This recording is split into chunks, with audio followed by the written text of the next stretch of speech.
आइए इस 10th class के 9वें लेक्चर में आपका स्वागत है और देखने का प्रयास करेंगे। ये चैप्टर नंबर आपका ये 1 है और ये चल रहा है प्रकाश का परावर्तन तथा अपवर्तन। और इसमें सबसे इंपोर्टेंट टॉपिक आपका चल रहा है अवतल दर्पण में प्रमाणित करे कि फोकस दूरी वक्रता त्रिज्या की आधी होती है, या यही प्रश्न को घुमा के कहता है क्या कि वक्रता त्रिज्या की फोकस दूरी की दोगुनी होती है। तो ये चीजों को आप समझने का प्रयास करेंगे, या यही चीजों को भाषा में पूछ देता है कभी कभी। तो आपको ये प्रश्न जो है एग्जाम हॉल में ये 3 तरह से मिलने वाला है, तो आप जरा सा भी घबराएंगे नहीं और बेहतरीन ढंग से इसको बनाने का प्रयास करेंगे। तो यहाँ देखने का प्रयास करेंगे कि आपका ये M और M डैश एक अवतल दर्पण है। क्या है बच्चे? अवतल दर्पण है, और जिसका P क्या है? ध्रुव है। P क्या है बाबू? ध्रुव है। और इसका फोकस क्या है? F है, और वक्रता केंद्र C है। क्या है? वक्रता केंद्र C।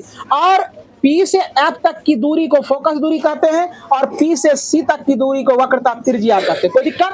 इसको R से डिनोट किया जाता है। कोई दिक्कत? जरा सा भी दिक्कत होगा पहले तो क्लास में सीरियस बैठने का प्रयास करें। सारे बच्चे सीरियस बैठेंगे और दिमाग यहाँ रहेगा, बिल्कुल आसान लगेगा फिजिक्स पढ़ना, है ना? नहीं तो वही सारे बच्चे जितने बाहर में खड़े हैं उसी की तरह आप भी हो जाएंगे। चलो देखने का प्रयास करो।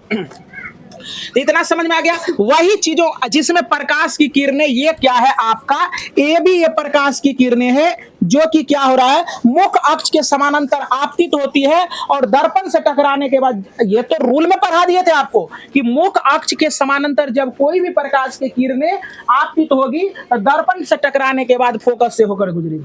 पढ़ाए थे?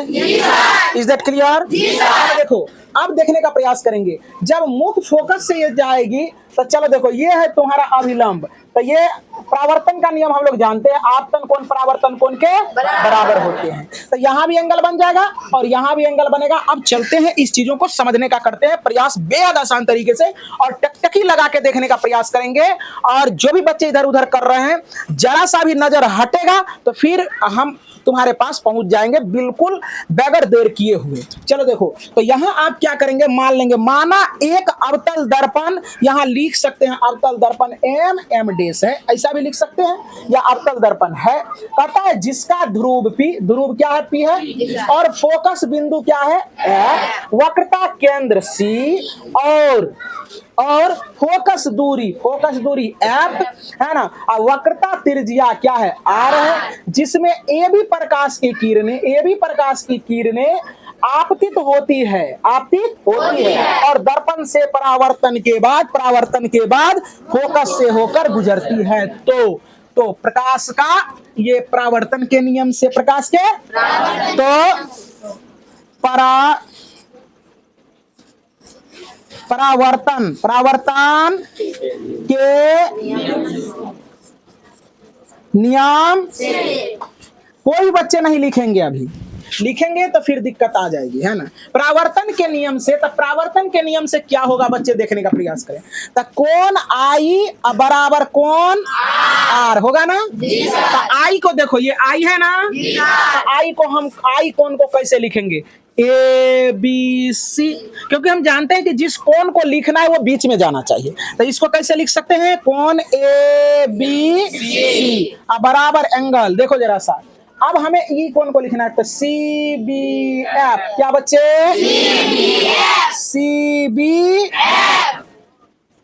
CBF, इसको समीकरण 1 मान लेंगे। कोई दिक्कत नहीं? कोई दिक्कत है किसी बच्चे को? अब देखने का प्रयास करो, ये हो गया यहां तक में, कोई बच्चा को तो दिक्कत नहीं है। अब देखो, अब देखने का प्रयास करो, देखो चूंकि लिखेंगे ए बी समानांतर है CF के, CP के, कि समानांतर है ना ये, तो समानांतर तो पूछता है, तो लिखेंगे AB समानांतर क्या हो जाएगा? CP ना, या PC एक ही चीज है। CP, चलो देखो ये समानांतर है, और क्या है इसमें, और क्या है, ये आपका तिर्यक रेखा का काम कर रहा है। समानांतर देखो ऐसा हम लोग पढ़े थे, ये हो गया समानांतर रेखा, इसमें ये हो गया तिर्यक रेखा, है ना? और क्या है? BC, क्या बच्चे? BC तिर्यक तिर्यक रेखा है, तिर्यक रेखा है। जब ये तिर्यक रेखा है, जरा सा समझने का प्रयास करें। ये तिर्यक रेखा है तो देखो जरा सा, ये जेड बनता है। अगर हम इसको मिटा दे थोड़ा देर के लिए, है ना, ऐसे करके, तो ये जेड बन गया। तो इसका मतलब ये एंगल और ये एंगल बराबर हो जाएगा, हो जाएगा। इसका मतलब ये एंगल और ये एंगल बराबर होगा। तो इसीलिए जरा सा एंगल देखो, जरा सा ये एंगल को क्या लिखेंगे, ए बी सी। क्या लिखेंगे, ए बी सी। अब बराबर एंगल देखो क्या हो जाएगा, इस एंगल को बी सी एफ। क्या बच्चे, बी सी। समीकरण दिख रहा है क्या, पूरा चकाचक दिख रहा है ना।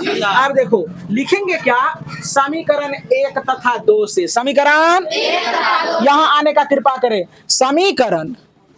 समीकरण 1 तथा 2 से। समीकरण 1 और 2 को देखो कि इसका बायां वाला पक्ष समान है, ए बी सी है, यहाँ भी ए बी सी है, तो बायां वाला पक्ष समान होगा ना बच्चे। सारे बच्चों को समझ में आ रहा ना। यहाँ लिख देंगे, इसीलिए angle B C B F. क्या बच्चे, सी बी एफ बराबर एंगल क्या हो जाएगा, बी सी एफ। अब इससे क्या निष्कर्ष निकला, अब जरा से देखो। कहता है सी बी एफ ये एंगल, और देखो कह रहा है कि बी सी एफ ना, ये एंगल है ना। तो ये एंगल क्या हो गया, दोनों आपस में क्या हो गया, बराबर। एंगल जो है, एंगल आई बराबर एंगल आर बराबर क्या हो गया, इसको आर कहेंगे ना, आर बराबर एंगल आई हो गया, आई। या चाहे ऐसा भी छोड़ देंगे। तो ये क्या है कि इस त्रिभुज में, अब देखो ये त्रिभुज है, तो दो गो एंगल बराबर हो गया तो समद्विबाहु त्रिभुज हो गया। हुआ कि नहीं हुआ, तो इसीलिए ये क्या हो गया, समद्विबाहु त्रिभुज। क्या हो गया, समद्विबाहु त्रिभुज।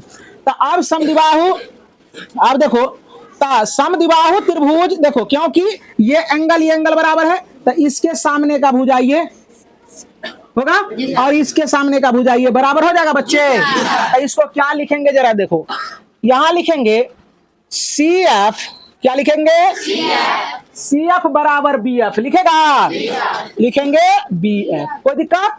अब देखने का प्रयास करेंगे, अब क्या होगा, क्या यदि हम इसको यहां देखने का प्रयास करो, इसको अगर इसको यहां लाए, अगर कहेंगे बिंदु बी पी के काफी करीब हो जाए, बिंदु बी पी के काफी करीब हो जाए, तो करीब हो जाएगा, तो इतना पर से और इतना पर से दोनों बराबर हो जाएगा। समझ में आ रहा है कि हाँ, हम जोर से बोल दे रहे हैं तो डर के मारे कह रहे हो नहीं। अगर इसको यहाँ लाएंगे, अगर बिंदु बी पी के काफी करीब हो जाएगा, तो इसका मतलब ये और ये बराबर ना हो जाएगा, हो जाएगा ना। चलो देखो, तो लिखेंगे यदि बिंदु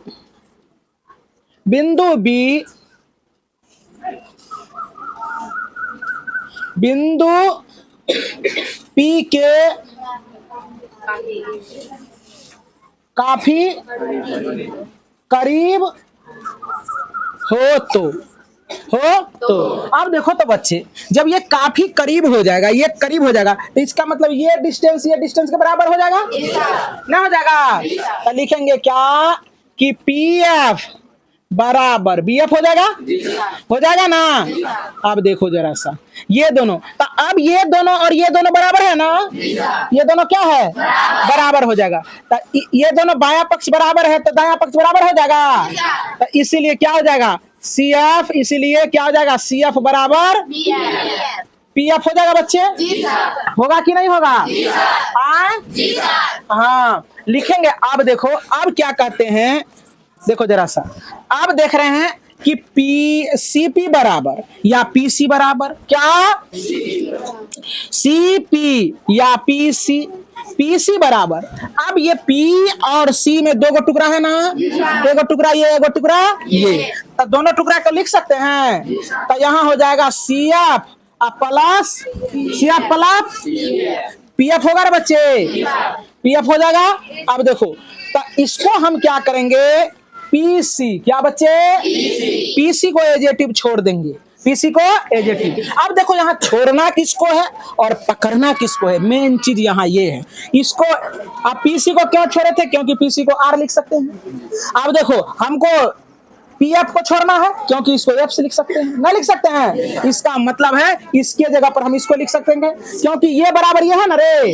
तो देखो यहाँ, तो यहाँ देखो सी एफ के जगह पर देखो सी एफ दिख रहा है, सी एफ के जगह पर क्या है, बी एफ है, सी एफ के जगह पर बी एफ। अब देखो सी एफ क्या है यहाँ, सी एफ है ना, सी एफ के जगह पर क्या है, पी एफ। तो सी एफ का मान पी एफ है ना, तो यहाँ पी एफ पुट कर दें तो P F plus P F. कोई बच्चा को दिक्कत? तो देखो यहाँ पी सी बराबर एगो पी एफ आई एगो पी एफ, तो दुगो पी एफ, कैगो पी एफ, दो पी एफ होगा बच्चे। अब देखो पी सी बराबर, अब देखो इसी को क्या कर रहे हैं हम, जरा सा समझने का प्रयास करो। अब देखो यहां देखो पीसी को बबनी क्या कहते हैं, रख दें, चलो आर रख देते हैं। अब देखो दो अपना जगह पर गुना। अब देखो पीएफ को क्या कहते हैं बच्ची, एफ, यहाँ लिख देते हैं एफ। तो हो गया ना, वक्रता त्रिज्या फोकस दूरी की दुगुनी होती है। यही क्वेश्चन है वो हुआ, वक्रता त्रिज्या वक्र प्रमाणित वक्रता त्रिज्या फोकस दूरी की, फोकस यहाँ 3 नंबर वाला हो गया। वक्रता त्रिज्या फोकस दूरी की क्या होते है, दुगुनी। देख लिया ना, वक्रता त्रिज्या फोकस दूरी की क्या हो गई, दुगुनी हो गई। अब इसी को और में यहीं से क्या कर देंगे। अब देखो कोई कह देगा एफ बराबर क्या होगा, तो ई गुना में तो भागा में आ जाएगा, तो क्या हो जाएगा आर बटे 2। इसीलिए इसको घुमा के लिख देंगे, इसको पहले एफ बराबर आर बटे 2 हुआ प्रमाणित कि नहीं। यही फोकस की आधी होती है। हो गया, कोई दिक्कत तो बच्चा को जरा सा भी डाउट है, फिर से साफ सुथरा कर दे क्या। चलो देखो इसको पहले राइट डाउन करो। तो चलिए आइए इस चीजों को साफ सुथरा कर देते हैं, आप देखने का प्रयास करेंगे, सारे बच्चे देखेंगे टकटकी लगा के। इस टॉपिक को आज हम कर दिए हैं और इसको साफ सुथरा कर देते हैं। पहले तो समझने का प्रयास करें, ये आपका अवतल दर्पण है, क्या है बच्चे, अवतल दर्पण। ये प्रकाश की किरणें आपतित हो रही है और परावर्तन के बाद क्या होता है, मुख्य फोकस से होकर जाती है और ये आपका अभिलंब है। तो ये इसके अभिलंब और आपतित किरण के बीच ये कोण बनता है, कोण आई, और ये परावर्तन और अभिलंब के बीच में ये कोण बनता है। तो आप मान लिया तान लिया, आप यहाँ लिखेंगे जो होता है कि कोई अवतल दर्पण एम डैश एक अवतल दर्पण है जिसका ध्रुव पी है, जिसका फोकस क्या है, एफ है, और वक्रता केंद्र सी। ध्यान से समझने का प्रयास करेंगे। और फोकस दूरी एफ है, वक्रता त्रिज्या आर है। ये चीज यहाँ लिखने का प्रयास करेंगे और क्या करेंगे, आप परावर्तन के नियम से परावर्तन का नियम लगा देंगे। तो कहा परावर्तन का नियम ये कहता है कि कोण आई बराबर कोण आर होता है। तो आई बराबर आर हो गया, तो आई को लिखेंगे क्या, ए बी सी। क्या लिखेंगे बच्चे, ए बी सी। और आर को हम लोग क्या लिखेंगे, देखो जरा सा, आर को लिखेंगे सी बी एफ। क्या लिखेंगे बच्चे, सी बी एफ। इसको समीकरण 1 मान लेना है। क्या मानना है, अब देखो ये और ये लाइन क्या है, समानांतर है, तो उसी चीजों को लिखे हैं। और ये आपका क्या है, ये तिर्यक रेखा है, तो उसी चीज को हमने लिख दिया है यहाँ। तो जब ये तिर्यक रेखा है बच्चे, तो ये जेड आकार का बनेगा ना, ऐसे जेड आकार का बनेगा ना बनेगा, ऐसे जेड आकार का ऐसे बनेगा। इसका मतलब ये एंगल और कौन सा एंगल ऐसे बनेगा, जेड, ऐसे है ना, ऐसे बनेगा जेड। तो चलो ये एंगल बराबर ये एंगल हो जाएगा, वही चीज यहाँ हमने लिख दिया है। अब जरा सा देखने का प्रयास करें, तो यहां देखते हैं कि समीकरण 1 और समीकरण 2 का क्या है, बायां पक्ष समान है इसलिए दायां पक्ष समान हो जाएगा।